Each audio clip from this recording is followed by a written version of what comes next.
A black woman, exhausted from a long business trip, steps into an upscale hotel lobby ready to check in and finally rest. But within moments, the mood shifts. A hotel manager approaches, his smile thin and forced. He claims there's an issue with her reservation, though she holds the confirmation in her hand. As she calmly pushes back, the manager's tone sharpens, drawing the attention of other guests. Just 5 minutes later, security is called not to resolve the issue, but to escort her out. What happened next left everyone stunned and set in motion a series of events that would challenge not just the hotel, but the system it stood for. Stay with me, this is a story you need to hear. Before we dive into the full story, comment below and let us know where you're watching from today. If you find this story meaningful, don't forget to like, share, and subscribe for more real experiences that demand to be told. Mariah Walker believed, as she often did, that the sky held promises. Even at 30,000 feet, she imagined that there was something liberating about rising above the clouds, distancing herself from the heaviness of the world below. But as she settled into her business class seat, she realized the sky had its own weight, invisible but pressing. A weight she had carried for as long as she could remember. The hum of the engines filled the cabin like a low, constant whisper. Around her, the rustle of newspapers and the soft clink of glasses painted the illusion of ease. Mariah observed the passengers, suited men flipping through spreadsheets, women with expensive scarves draped casually over their shoulders, and travelers who seemed to glide through this space with a quiet assurance. They belonged here, or at least they believed they did. Mariah, in her pressed white shirt and tailored blazer, looked every part the successful writer she was. But success, she knew, had never been enough to erase the quiet questions lingering in the eyes of strangers. The flight attendant, Carol Barnes, brushed by her seat without a second glance. Mariah noticed the subtle shift in Carol's posture, shoulders stiffened, chin lifted ever so slightly higher, the way one might brace against a sudden chill. It was a small thing. Always a small thing. Mariah reached for her phone, intending to draft a quick message to her assistant about the speaking engagement in New York.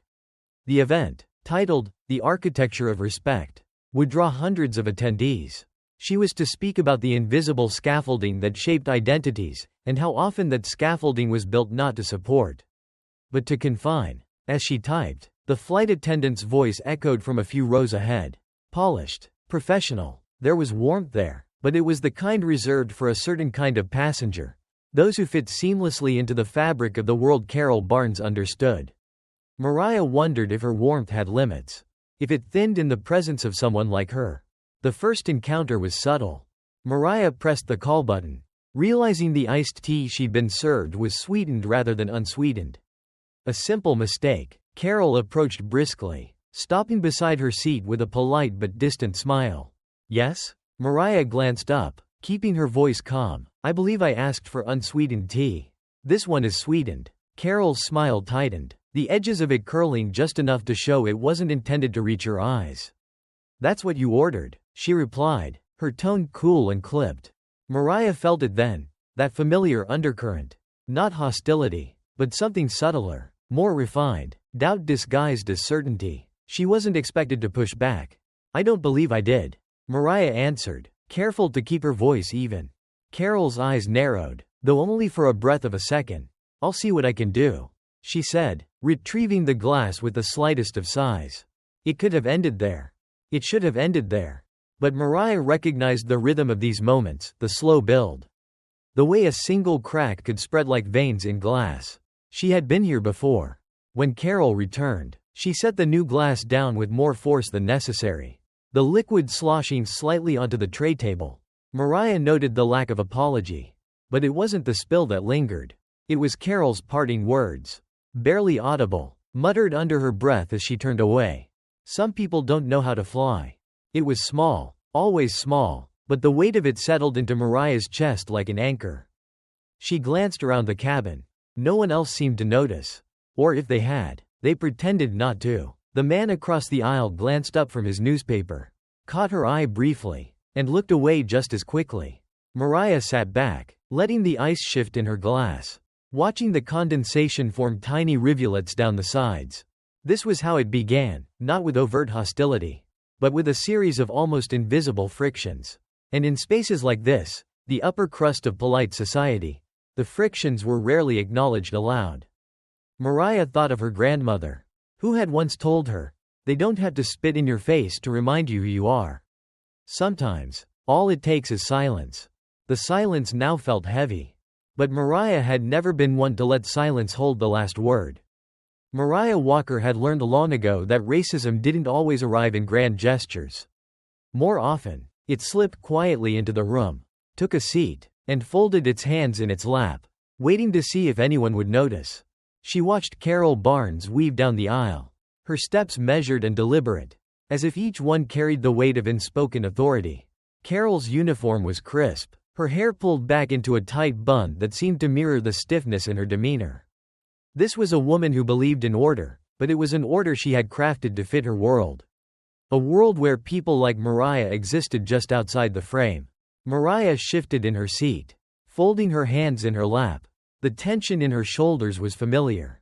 The quiet resolve to keep her composure even more so. She had spent years mastering the art of self-restraint, perfecting the delicate balance between standing her ground and knowing when to let things slide. But the thing about silence is that it isn't always a surrender. Sometimes, it's a gathering storm. The second encounter was less subtle. Mariah pressed the call button again. Not because she wanted to, but because the air conditioning had dipped into that unforgiving chill only airplanes seem to conjure.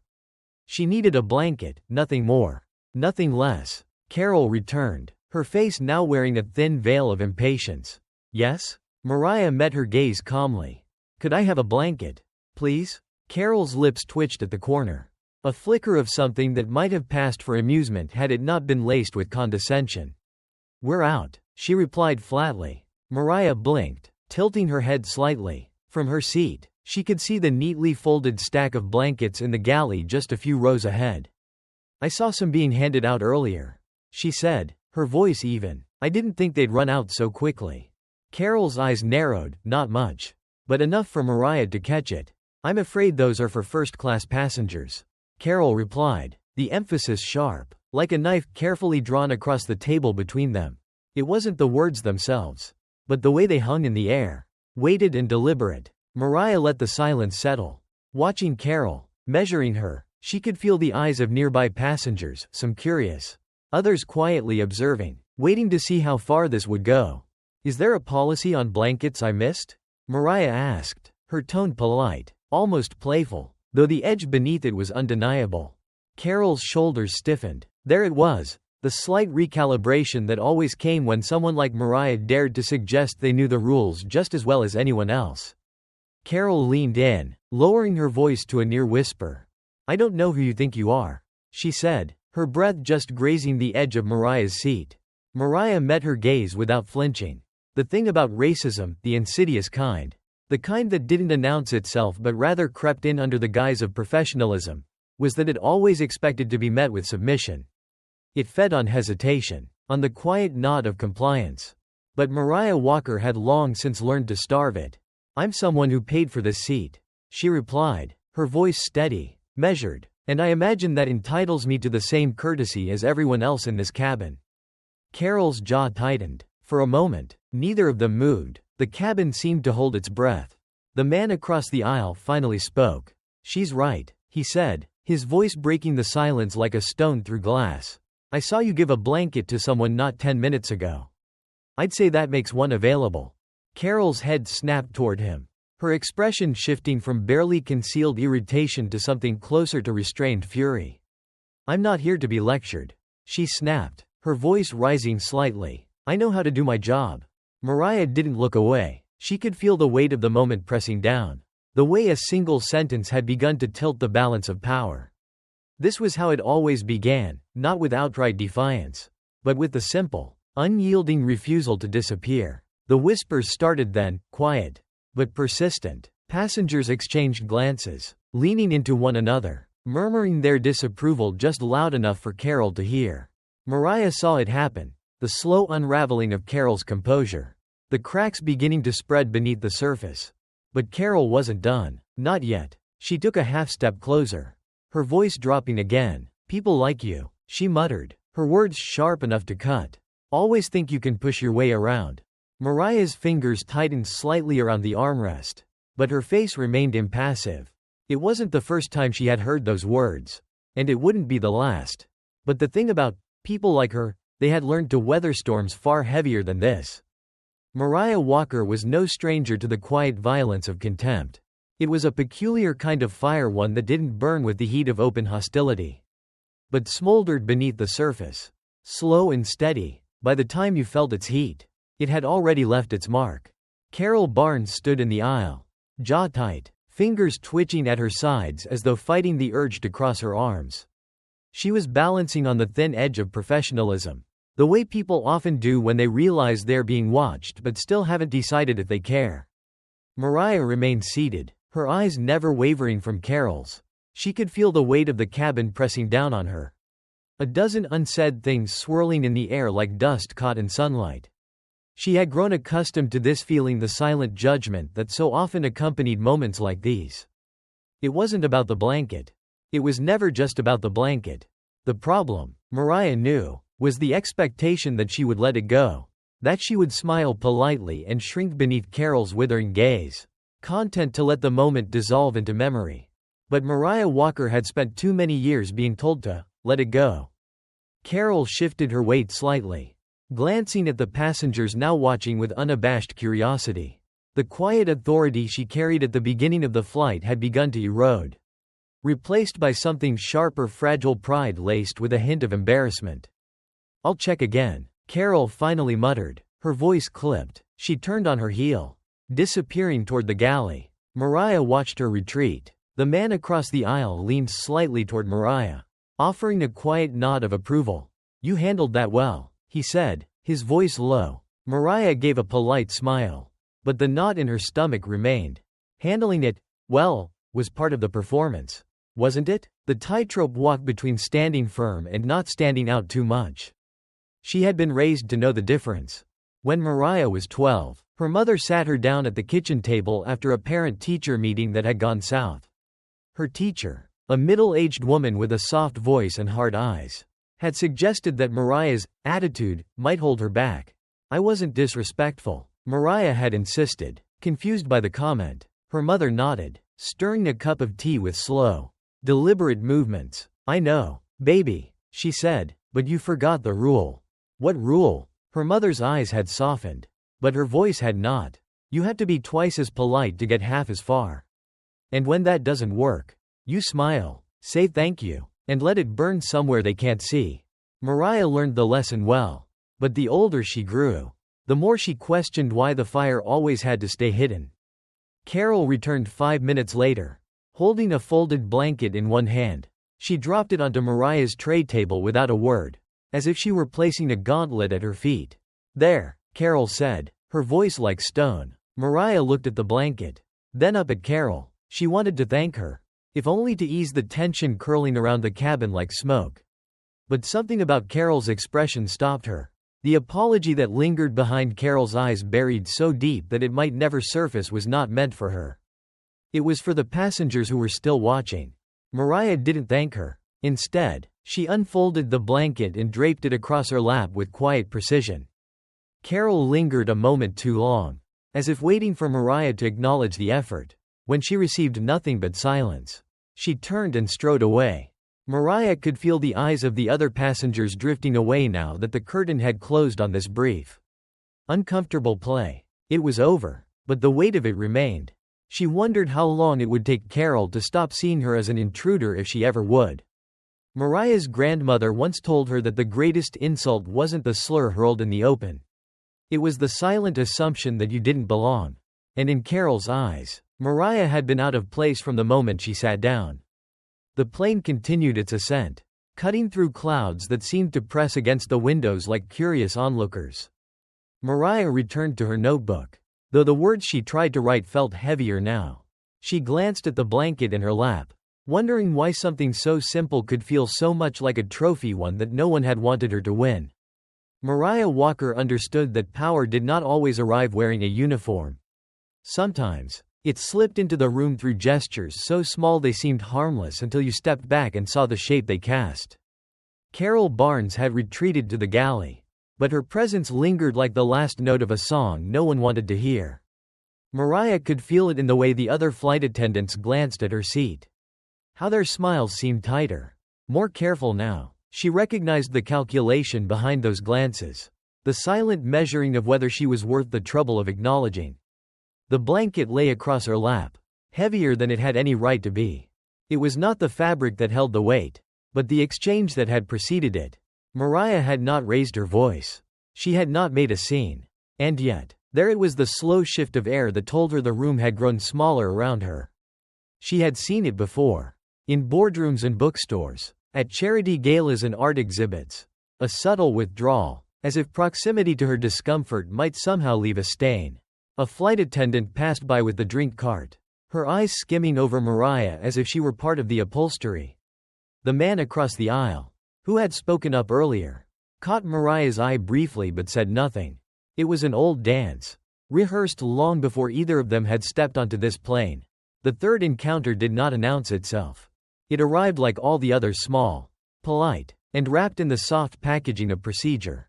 Mariah noticed it when Carol returned, this time standing 2 rows ahead, leaning slightly toward a white couple seated near the front. Her voice was light now, her laughter unburdened by the weight she had carried to Mariah's seat. Mariah caught only fragments of the conversation. The words didn't matter. It was the ease, the casual bending of rules that caught her attention. Carol passed them 2 small glasses of wine. Though Mariah recalled hearing the announcement earlier, drink service had ended. It wasn't the wine. It was the principle beneath it, the elasticity of rules that seemed to tighten or loosen depending on the face that stood before them. Mariah shifted slightly, the edges of her patience beginning to fray. It wasn't the first time she had watched the rules bend for someone else.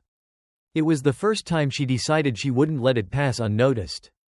When Carol made her way back down the aisle, Mariah's voice stopped her. "Excuse me," Mariah said, her tone light but deliberate. "I thought drink service had ended?" Carol's smile faltered just for a second. "It has," Carol replied, her hand resting on the back of the seat ahead as if she might push off at any moment. Mariah tilted her head slightly, gesturing toward the couple ahead. It seemed like it was still open for them. Carol's smile thinned, stretched to the breaking point. "I was making an exception. For them." Carol's posture stiffened, the ease draining from her features. There it was, the line Mariah had crossed. Rules, it seemed, were only rigid when she tried to hold them. "I'm sorry," Carol said, her voice dipping into that well-worn register that often accompanied apologies not meant to be believed. "But I can't serve any more drinks." Mariah studied her, letting the silence stretch between them like rope. Carol shifted, searching for an exit. "I understand," Mariah replied softly, though the warmth had left her voice. "It's just curious how often exceptions seem to skip over my seat." Carol's eyes darkened for the briefest moment before she smiled again. The brittle kind meant to shield rather than offer comfort. "I'll be sure to let you know if anything changes," Carol said, her tone laced with finality. She turned swiftly, disappearing once again into the galley. Mariah exhaled slowly, pressing her fingertips into the armrest. It wasn't anger she felt. It was the deep, familiar ache that came from knowing you were always auditioning for a role that someone else had already decided you would not get. The couple 2 rows ahead never noticed the exchange. They sipped their wine, laughing softly as if the world beyond their armrests didn't exist. Mariah wondered if they understood the gift they had been given, the freedom to exist without apology. To accept kindness without suspicion. But envy was not something she carried. No, she carried something heavier. The knowledge that she could demand the same respect, but demanding was never the same as receiving. As the plane sailed forward through the thinning blue of the sky, Mariah realized something else. Carol had not acted alone. The geometry of power was rarely a solo performance. It was built, piece by piece, in the silence of those who looked away. The thing about silence is that it isn't empty. It carries weight, sometimes more than words ever could. Mariah Walker sat quietly in her seat, but the silence around her was not still. It moved, shifting like wind through tall grass, bending beneath the gaze of those who knew better than to acknowledge it. Carol Barnes had retreated once more to the galley, but the echo of their last exchange remained in the air. Mariah felt it lingering, wrapping around the space between her and the other passengers. No one looked at her directly now. They had grown suddenly interested in their books. In the small glowing screens before them.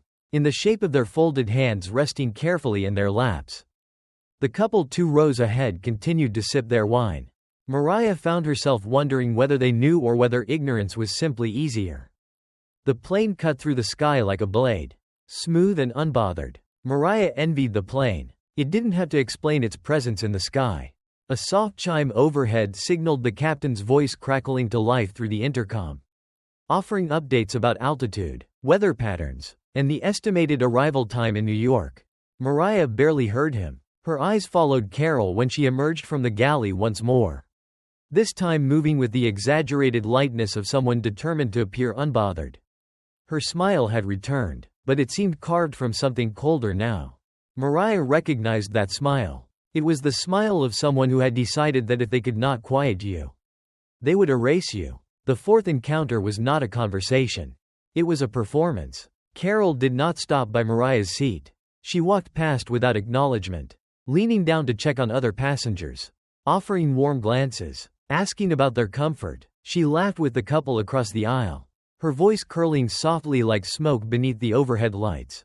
Mariah watched it unfold, a silent spectator in a room where she had been cast as the antagonist. It was a small thing, but small things could rot the foundations of even the sturdiest buildings. Carol wasn't punishing her with words.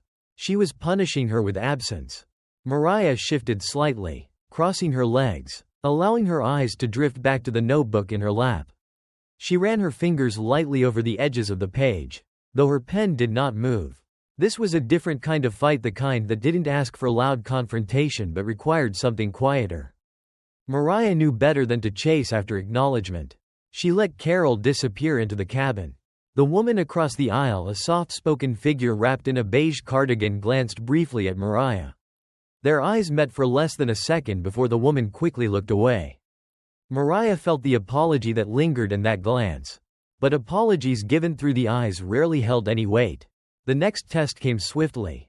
20 minutes later, the cabin grew colder. The air conditioning hissed gently from the vents above, carrying with it the crisp bite of recycled air. Mariah tugged the blanket closer.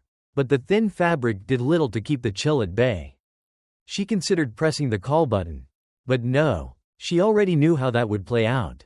Instead, Mariah rose from her seat, careful to move with the slow, deliberate grace of someone who had no desire to disturb the fragile peace. She stepped quietly into the aisle, walking toward the galley where Carol had disappeared moments earlier. It wasn't rebellion that carried her there. It was necessity. When Mariah entered the galley, Carol was facing away from her, pouring coffee into a white porcelain cup. Carol must have heard her footsteps, but she did not turn. Mariah stood there for a beat longer than necessary, waiting. Finally, Carol glanced over her shoulder, her face carefully arranged into a polite mask. Yes? Mariah met her gaze evenly. Could I trouble you for another blanket? Carol's smile thinned, but she nodded, bending to retrieve a blanket from the lower compartment.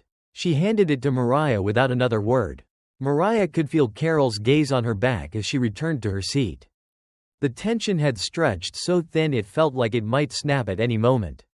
When Mariah sat down, the man across the aisle spoke again, though he didn't lift his eyes from the book resting in his lap. You shouldn't have to ask twice, he said, his voice soft but firm. Mariah offered a faint smile. I know. The plane sailed on. The thing about moments like these was that they didn't end when the flight landed. They settled somewhere deeper. Mariah knew that Carol's disdain would not follow her off the plane. But the weight of it, the knowledge that such small battles had to be fought at all, would. And so, she sat quietly beneath her 2 blankets, watching as the sky stretched endlessly beyond the window. She had learned long ago that there were 2 kinds of silence. The kind you carried, and the kind you forced the world to reckon with. Mariah Walker often thought that racism in America was like a shadow at dusk, long, distorted, and impossible to outrun. You could walk faster, turn corners, even convince yourself it wasn't there. But as long as the sun hung low, it followed you. Carol Barnes' shadow was still lingering in the aisle. Even though her body had retreated to the galley once more, Mariah sat quietly, but the weight of what had unfolded pressed against her chest like a hand. It wasn't anger she felt, at least not the kind that burned quickly and left nothing but smoke. No, this was the slow anger. The kind that simmered, gathering heat over years, over generations. The second blanket lay across her lap now. But its presence didn't warm her. It simply marked another tally in a long list of moments she would not forget. Mariah glanced around the cabin. No one else seemed burdened by the heaviness she carried. The soft murmur of conversation. The low hum of the engines. The clink of ice and glasses. The world went on, indifferent to the small battles fought beneath its surface. Carol had disappeared, but Mariah suspected she wasn't far. When the next test arrived, it was handed to her with gloves. The plane had leveled, and the flight attendants began their final rounds. Carol wasn't alone now. Another crew member, younger, with softer edges, accompanied her down the aisle. The junior attendant stopped to collect empty glasses and adjust overhead compartments. Carol, however, walked with empty hands. Her presence alone was meant to remind Mariah of the hierarchy that remained intact. When Carol reached the row where Mariah sat, she paused, her eyes flickering toward the armrest where Mariah's hand rested lightly. She didn't speak to Mariah. Instead, she addressed the couple across the aisle. "Is there anything else I can get for you?" Carol's voice was syrupy sweet, a deliberate contrast to the clipped words she had given Mariah earlier. The woman across the aisle shook her head with a smile. Mariah waited, listening to the forced intimacy of Carol's tone, the softness she wielded for others but refused to offer her. Carol turned to continue down the aisle, but Mariah spoke before she could leave. "I think I'll have some water." Carol hesitated, her back stiffening slightly. She didn't turn around. Mariah watched the muscles in Carol's shoulders tense, as if bracing for something. A full second passed before Carol finally pivoted to face her. "I'll bring it right over," she said, her voice brittle, like glass held too tightly. Mariah nodded but said nothing else. She wasn't thirsty. She simply wanted to remind Carol that she was still there. But the problem with shadows is that sometimes they multiply. 15 minutes passed, and the water never arrived. Mariah wasn't surprised. She could have pressed the call button again. But she didn't. Some things weren't worth chasing. It wasn't about the water. It was about the small, deliberate nature of denial. Carol could not stop the plane from flying. Nor could she strip Mariah of her seat. But she could remind Mariah that comfort, even in its simplest form, was something that could be withheld. Mariah leaned back in her seat, resting her head against the cushion. She wasn't tired, but she let her eyes close. Not to rest, but to think. This wasn't about Carol. It never had been. Carol was simply a symptom, one of many. The sickness ran deeper, passed down like an inheritance, tucked into polite smiles and well-ironed uniforms. It was the airline, the hiring manager who overlooked certain resumes, the training programs that skipped over biases because addressing them was inconvenient. Mariah knew the pattern. The question was always the same. How much are you willing to endure before you demand to be seen? The answer, for Mariah, was all of it. She had been seen before, and it had never come without cost. Her grandmother had told her once, "Baby, the moment they see you clearly is the moment they'll ask you to lower your eyes." Mariah had never been good at lowering her eyes. The soft shuffle of feet brought her back to the present. When she opened her eyes, Carol was standing by her row, holding a glass of water. Mariah didn't know if the request had slipped Carol's mind or if the glass was meant as an olive branch. Either way, Carol's hand trembled slightly as she set it down on Mariah's tray table. Mariah looked at the glass but didn't reach for it immediately. Instead, she raised her eyes to meet Carol's. "Thank you," Mariah said softly, but there was no submission in her voice. Carol gave a small nod, though her eyes betrayed a flicker of uncertainty. Mariah recognized that flicker for what it was, the subtle shift that came when someone began to realize that they could not make you disappear. Carol walked away, and the cabin returned to its quiet hum. Mariah lifted the glass of water but didn't drink. She held it, the cool condensation rolling between her fingers, letting the weight of the moment settle. She had not won anything, but she hadn't lost herself either. And sometimes, on a plane flying 30,000 feet above the world, that was victory enough. Mariah Walker had always been told that if you wanted to understand a room, you had to listen not just to the voices, but to the silences that surrounded them. The cabin was quiet now. but not in the way that suggested peace. It was the kind of quiet that followed tension, a quiet that hummed beneath the surface like a wire stretched too tight. Mariah sat with the glass of water Carol Barnes had finally brought, her fingers tracing the rim absent-mindedly. The water was lukewarm by now. But that wasn't the point. The point was that it had taken too long to arrive. And they both knew it. Carol had not returned to her seat since then. Mariah imagined Carol standing in the galley, smoothing down the front of her uniform, replaying their exchanges in her mind. Mariah had seen it before, the way people like Carol carried the weight of their pride long after the moment had passed. But Carol wasn't the only one feeling the weight. The woman in the beige cardigan across the aisle shifted uncomfortably, stealing glances toward Mariah when she thought no one was looking. The man next to her husband, judging by the ease with which he ignored her, remained engrossed in his paperback novel, seemingly oblivious to the tension sitting just inches away. Mariah recognized the shape of this unease. It wasn't guilt exactly. It was the discomfort of proximity. The cardigan woman knew something had transpired. She had heard enough, seen enough to understand that whatever had passed between Mariah and Carol was not as simple as it seemed. But like so many others, she didn't know what to do with that knowledge. So she held it quietly, like a pebble in her shoe, small enough to endure, but impossible to forget. Mariah glanced toward her, and for a brief moment, their eyes met. The woman offered a polite, thin-lipped smile, the kind reserved for strangers in elevators or checkout lines. A smile meant to say, "I see you, but not I will stand with you." Mariah returned the smile, though hers was softer. She understood the language of polite bystanders better than most. The fifth encounter came without warning. A man from first class, middle-aged, wearing a navy suit that screamed of boardrooms and stock portfolios, stepped back into the main cabin. He moved slowly, stretching his legs as if he owned the space around him. Mariah barely noticed him at first. It wasn't until he stopped beside her row that she felt the shift. His gaze lingered not at her face, but at the blanket draped over her lap. Mariah could feel him calculating something, though she couldn't tell if it was curiosity or judgment that flickered behind his eyes. "Cold up here, huh?" he said casually, his voice cutting through the soft murmur of the cabin. Mariah looked up, meeting his eyes directly. There was nothing overtly hostile in his expression, but there was something else, something harder to define.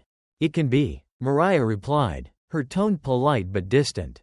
The man nodded, his eyes dropping once more to the blanket. "I thought they were out of those."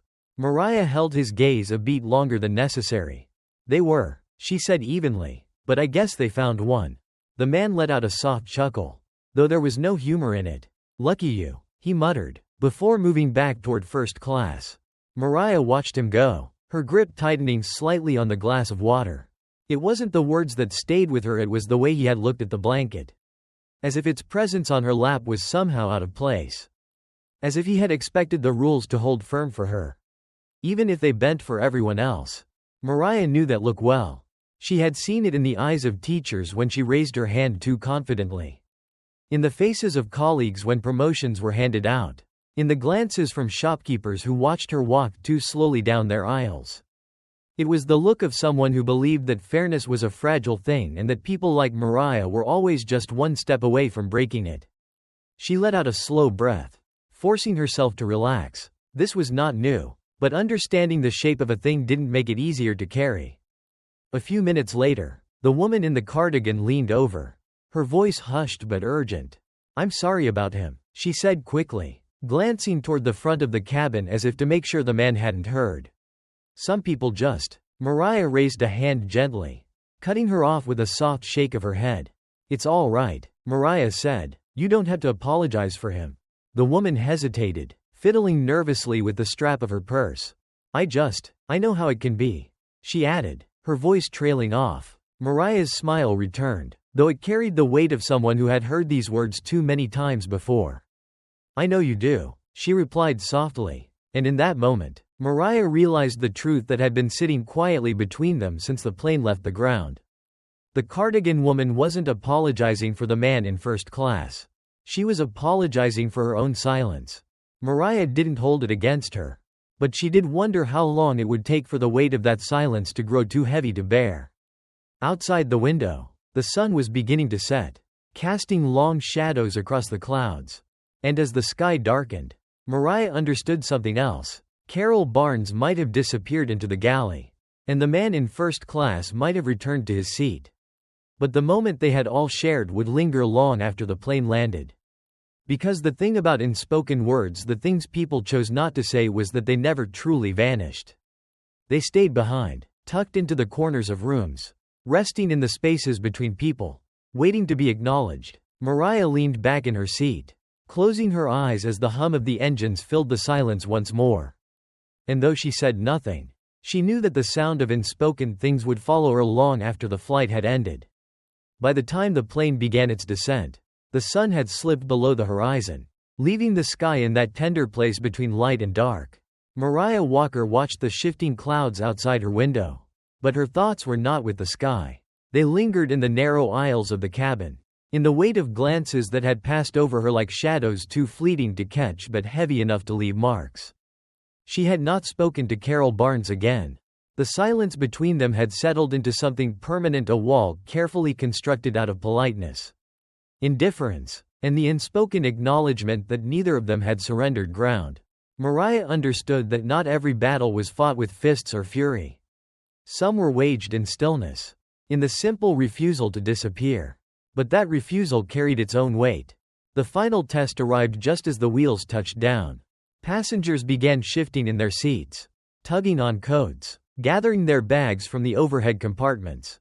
Mariah remained seated. She let the others stand first, watching as they filed toward the exit in quiet, orderly lines. Carol appeared again, stationed near the front of the cabin, her smile once more stitched carefully into place. She thanked each passenger as they passed, her tone warm but impersonal, polished to the point of emptiness. Mariah waited until the line thinned, rising only when the cabin had begun to empty. As she stepped into the aisle, she felt the quiet press of eyes against her back. The woman in the beige cardigan offered her a small nod as she passed, though the man in first class did not look up. Mariah wasn't sure if he had forgotten her or simply chosen to. Carol stood by the exit, her hands clasped neatly in front of her, as if holding herself together by sheer force of will. Their eyes met one final time. Mariah thought, for a fleeting moment, that Carol might say something. But she didn't. Instead, Carol's gaze shifted just slightly to the left, her smile fixed firmly in place. Mariah stepped past her without a word. And perhaps that was the truest thing Carol had given her all flight, a silence honest enough to reveal itself for what it was. The terminal felt different. It always did. After moments like this, the ground beneath her feet felt too solid, too real, as if the weight of everything she had carried during the flight had settled into her bones. She moved through the airport with the quiet grace of someone accustomed to occupying spaces where she was both visible and unseen. But as Mariah reached the baggage claim, a voice called out from behind her. "Ms. Walker?" She turned to see the young flight attendant, the one who had worked silently alongside Carol throughout the flight. The girl approached hesitantly, glancing over her shoulder as if Carol might appear from thin air. "I just wanted to say," the girl began, her voice soft but urgent. "I saw everything, and I'm sorry." Mariah regarded her carefully, noting the flicker of guilt that danced behind the girl's eyes. She was young, too young to have learned how to carry the burden of complicity without it showing. "You don't need to apologize for her," Mariah said gently, echoing the words she had spoken to the woman in the cardigan. The flight attendant shook her head. "I'm not," she replied. "I'm apologizing for not saying anything. I should have." But, she hesitated, searching for the right words. "It's hard, sometimes, speaking up. I mean." Mariah offered a small, knowing smile. "Yes," she said softly. "It is." The young woman shifted awkwardly, clearly wanting to say more but unsure of how to begin. "I just wanted you to know that not everyone agrees with how she treated you." The girl added, "Some of us, we see it." Mariah nodded, though the weight of the girl's words sat heavy in the space between them. Seeing, after all, was not the same as standing. But Mariah did not hold it against her. She understood that courage was not born all at once. It was something that had to be cultivated, watered carefully, and often in silence. The girl left quickly after that, disappearing back into the flow of airport staff. Mariah watched her go, wondering if the next time the girl faced a moment like this, She would find her voice. She hoped so. But Mariah also knew that hope alone had never been enough. As she waited for her luggage, she thought of her grandmother. Sometimes, her grandmother had once told her, "You hold the sky for others until they learn how to hold it for themselves." Mariah knew that was what she had done today. She had held the sky. Not just for herself, but for the cardigan woman. For the young flight attendant. For anyone who had ever sat quietly in their seat, carrying the weight of things unspoken. It was not a victory. But it was something. And in a world that often asked her to shrink, to yield, even something felt like resistance. Her suitcase finally emerged, and as Mariah lifted it from the carousel, she felt the familiar ache in her shoulders. But she carried that ache with pride. Because some burdens were worth bearing. And even though the sky felt heavy sometimes, Mariah Walker had never been one to let it fall.